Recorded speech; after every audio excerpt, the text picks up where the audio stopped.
Let's talk about stats, baby. Let's talk about stats. Let's talk about stats.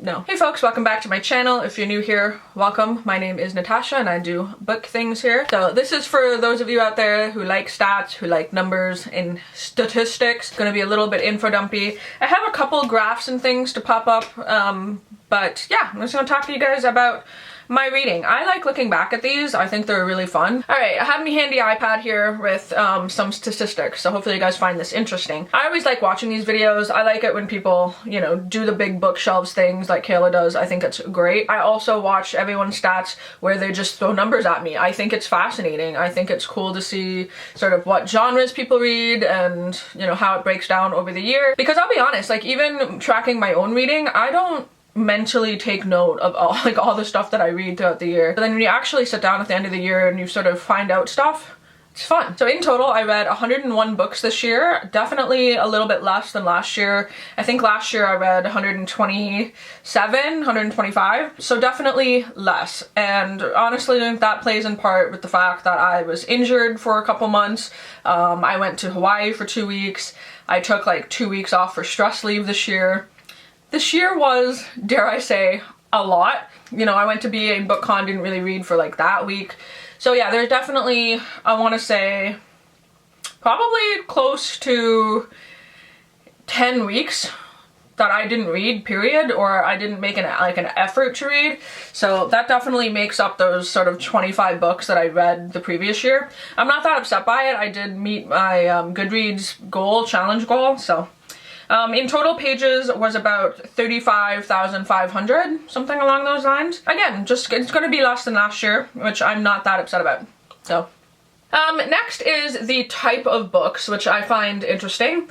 I read 71 standalone novels, 18 books within a series, and then 12 arcs. That's kind of how I broke that down. The 18 series definitely was a surprise to me because I'm not a person that when I think of my own reading, I don't think that I read a lot of series, but I think a lot of those were graphic novel series. So Lock and Key, Saga, Snot Girl, stuff that was a continuation in a series, but not too many novels that were in a series or the start of a series. So I found that interesting. 12 arcs, I feel like that was probably higher, but apparently not. It says that I read 77 physical books, 16 arcs, and 8 audiobooks. Now I know I read more audiobooks, but simply didn't track them in my spreadsheet. Because I read, a lot of the times I listen to audiobooks and I read the physical along with it. I need to be better at tracking how many audiobooks I actually read because it was higher than 8. I know it was higher than 8. So next up is the age range of books. Now, I always thought that my YA and my adult was more 50-50. This year, it really wasn't. I actually read 61 adult books and 39 YA. So it ended up being more 60-40, and then I read 1 middle grade.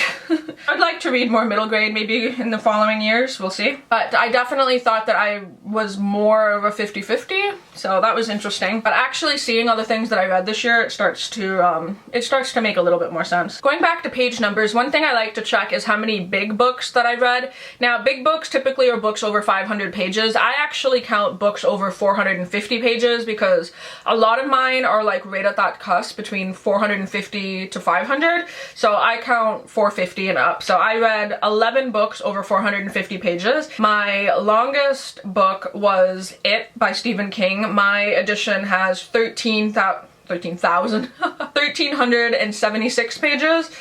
So definitely my longest book. Actually ended up being longer, I think, than the edition of The Stand. It ends up being just, you know, a couple of pages longer. And then my second biggest book was also a Stephen King, which was Skeleton Crew at 784 pages. So definitely read some big Stephen King this year. It brings me into my most read author. Obviously, my most read author for the year is Stephen King. I think that's not really a surprise to anybody. But I did read 8 Stephen King this year, and I was like, oh, that doesn't seem very high. Yeah, no, because you read It, and you read Skeleton Crew, and you read, like, Christine, which were all, you know, over 750 pages. But if they were average sized novels, I would have read probably like 12 to 13 Stephen Kings, you know what I mean? One thing I did find really interesting when looking at my big books versus my shortest book was actually 64 pages, and that was another Stephen King. So I thought that was really cool that my highest page number was It by Stephen King, and my shortest page number was Creepshow by Stephen King, which is like a graphic novel. So yeah, that was something I didn't realize until I went and I checked, and I thought, oh, that's kind of neat. My most read author, as I mentioned, Stephen King with 8 books. Then it was Brian K. Vaughan with 6 books, and he does saga, so I read a lot of the saga series, and I think he also does one other graphic novel series. I can't think of it right now, but I read 6 books by him. Then I read 4 books by Junji Ito, which is my manga, horror manga. Then 3 books by Riley Sagar, and 3 books by Ruth Ware. So I was surprised. I actually thought I only read 1 or 2 books by Ruth Ware. No, read 3. And I did have quite a few authors where I read 2 of their works. I didn't track them on here, but a lot of 2 books, because it was more like an older one and then a newer release. So if you guys are curious about my big book page number, it goes 480, 480, 528, 537, 650, 688, 750, 772, 784, and then 1376. So I definitely feel like I read a fair share of big books this year. Doesn't feel like it, but I did. And then next we'll get into genres. This is always my favorite thing when I watch people's reviews, is what they read and what genres they read. So I'm gonna go alphabetically for now and then kind of tell you guys what I thought was interesting. So I read 1 classic this year, 20 contemporary, 2 dystopian, 11 fantasy books, 15 graphic novels, 3 historical, 9 horror, 2 humor, 11 mystery, 2 nonfiction, 1 paranormal, 8 romance, 5 sci-fi, 1 short story, 4 thrillers, and then other, which is manga, I believe, is 6. So my graph looks something like this. I'll pop that up. What I found most interesting was my top 5 or 6 genres. Like, I mean, I know I read a lot of contemporary, so 20 contemporary, not that surprising.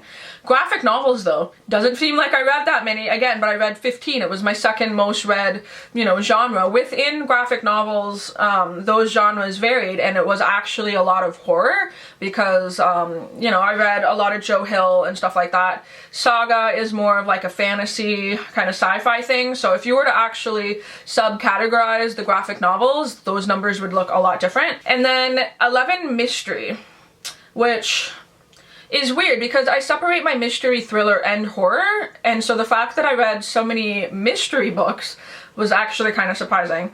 Then the other one that kind of took me out was 11 fantasy. Because in my mind, the only fantasy that I read this year was Middle Game by Seanan McGuire. That was the one that sort of stuck out to me. And so again, 11 fantasy, which is not normally my genre, which brings me into 9 horror. So I actually read more fantasy than I did, you know, traditional horror. I definitely read horror manga, I read horror graphic novels, but horror fiction books that I categorized as that were 9. So I found that really interesting. Do keep in mind that I do categorize my Stephen Kings very differently. So even though I read 8 Stephen Kings, some of those are actually paranormal, some of them are actually sci-fi. So I categorize based off of pretty much the first category on Goodreads. And then I read 8 romance books. So I don't know, I just thought that my year at a glance like that for the genres was just a really interesting thing for me. Moving into ratings, I didn't DNF any books this year. I put them aside. But I didn't put them on Goodreads as DNF. I literally just put a bookmark in it, shut it, put it back on my shelf for later. I really sought to sort of complete books. In my mind, it seems like a waste of time. I'm not saying like do whatever you want to do, but in my mind it seems like a waste of time to start a book and then DNF it. I just close it and put it back on my shelf. I don't technically have any DNFs. My ratings are interesting. So I bundled together my 1, 1.5, and 2-star ratings. So I ended up having 11 of those. 2.5 was 4, 3 was 13, 3.5, 13, 4 was 31. So I rated 31 books 4 stars, which is strange. 4.5, so almost perfect books in my mind was 8, and then I had 22 5-star books. And I'm not joking, especially in my favorites of the year, when I say I almost don't remember those. I'll put up another graph here of the books, Goodreads or whatever. You guys can see some of the 5 stars that I mentioned. But yeah, I need to get better at remembering my books that I read. That is just a personal goal of mine. There's a lot of there's a lot of 3s and 4s and 5s that I don't remember a lot of detail about, and that's not good. I need to retain more information. And then lastly, I'll talk about my oldest published book. That was 1897. That was my one classic that I read this year that I didn't care for. And then I ended up reading 39 2019 releases, which is pretty much on par with what I wanted to read. I wanted to read 3 a month, which would have been 36 books, right? And so I ended up reading 34, so that's not too bad. That's pretty good. I like to try to read new releases. However, going into the new year, I definitely want to read more of my backlist books. My next video coming out should be the 20 books that I want to read sort of off my backlist in 2020, so stay tuned for that video. Some of them are in this cart here. Yes, I do have a reading cart. I used to use it for scrapbooking, but anyway. But yeah, those are my basic stats. I definitely am going into the new year tracking a bit more stats. There are things I thought I tracked, like I thought I tracked male and female authors, totally didn't do that. I thought I tracked my sort of diverse authors, didn't do that either. And so I want to get better at doing that and seeing exactly, you know, what type of authors I'm reading from, where they're from, and the diversity within that. I want to get better with my diversity in general and actually tracking it and just seeing, you know, if I can just do better to help support that part of publishing. So that's something I want to track in the new year. I have an amazing spreadsheet that I am using, created by Allie at Hardback Hoarder. I will try to remember to leave a link down below. She has it pinned on her Twitter, and you can sort of donate to her PayPal. I suggest doing that because trust me when I say doing these spreadsheets is a lot of work, and if it's something you're good at, great, but like I tried to go in and edit one and I was like, nope. So this year I just turned to Allie and that's the spreadsheet I'm using for the following year, and it's been working great so far. Hopefully you guys like this sort of stat wrap up thing. Let me know in the comments down below if there's any other stats that you would like for me to track in the new year. It's not too late now for me to sort of keep mind of some things that like you guys would like to see me track. So like I said, just leave me any comments down below, that'd be great. Was there any surprises there? I think my biggest surprise is that I read more mystery and fantasy than I did horror. I think that was probably the biggest surprise, and then also that my biggest and smallest book was Stephen King, which is weird. Hopefully everyone is doing good, and I will talk to you in my next video. Bye.